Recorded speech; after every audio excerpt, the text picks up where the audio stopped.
Hello and welcome to my 2020 broadcast reel. I'm Phillip B. Hubbard and I'm aspiring to work in sports radio. This reel includes samples of my work as a play-by-play and color commentator, a sports talk show host, and a podcast host. Feel free to email me or follow the link to my website on the screen for more information about me. Good evening, ladies and gentlemen, and thank you for joining us here on the NFHS Network with Grady Sports Bureau. My name is Phillip Hubbard alongside my colleague Jack Sadigan, and we have Miss Katie Anderson on the sideline. We're here tonight at Billy Henderson Stadium on the beautiful Clark Central High School campus.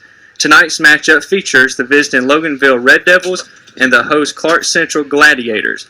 Yards, and who else but number 43, Cole Freeman there leading the charge and get Williams down to the ground. But it looks like number 6, Quentin Proby, is there, untouched for the touchdown. He's going to show that talent here tonight as Bridget Lunkin almost breaks another one right there up the middle of that Purple Hurricanes defense. Well, look at the defense there, Jack. They got their hands on their hips. They're gasping for air. You made them beat you. And I wouldn't be surprised if you have a design quarterback run here. And the old adage goes, Jack, offense wins games, defense wins championships. So both defenses have really proven that they can play at the next level. Discredit the Panthers there, but that all started with the missed tackle by the Morgan County defense. Player on the ground. Obviously, they tried to go for a shoulder touch to get him to the ground. He bounced off, and he made him pay for it. If LSU loses in the SEC championship to Georgia, I just don't think they'll still put LSU in there. When it comes down to it, Georgia and LSU is going to take care of itself, and I think if LSU loses, they'll get out. If Georgia loses, they'll be out. Nick's actually missing that throw, plays it, but in Gus Malzahn's favor, because that's the whole reason why he started him, to get a little bit more job security. So I think that he's going to go to the athletic director. Don't fire me this year. Well, welcome back to mediocrity.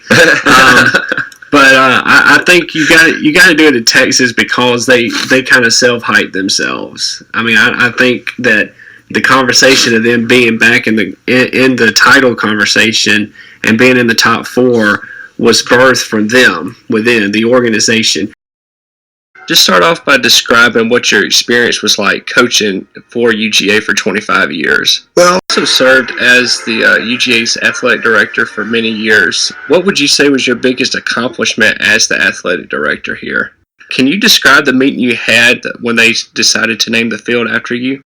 Good afternoon, and thank you for joining us here on Behind the Bark podcast. I'm Phillip Hubbard. UGA men's basketball is missing is when the shots are not falling and everything, they don't have somebody, a sure hand that can put the team on their back and carry them, kind of like Zion with Duke. When the rest of the team is not performing well, it seems like he's the sure hand to get the ball to. And Augusta is currently a junior here at the University of Georgia, where she majors in journalism and is in the sports media certificate program along with Hayden and myself. She is also the assistant sports editor at the Red and Black. So for today, we're going to do an all-UGA sports recap.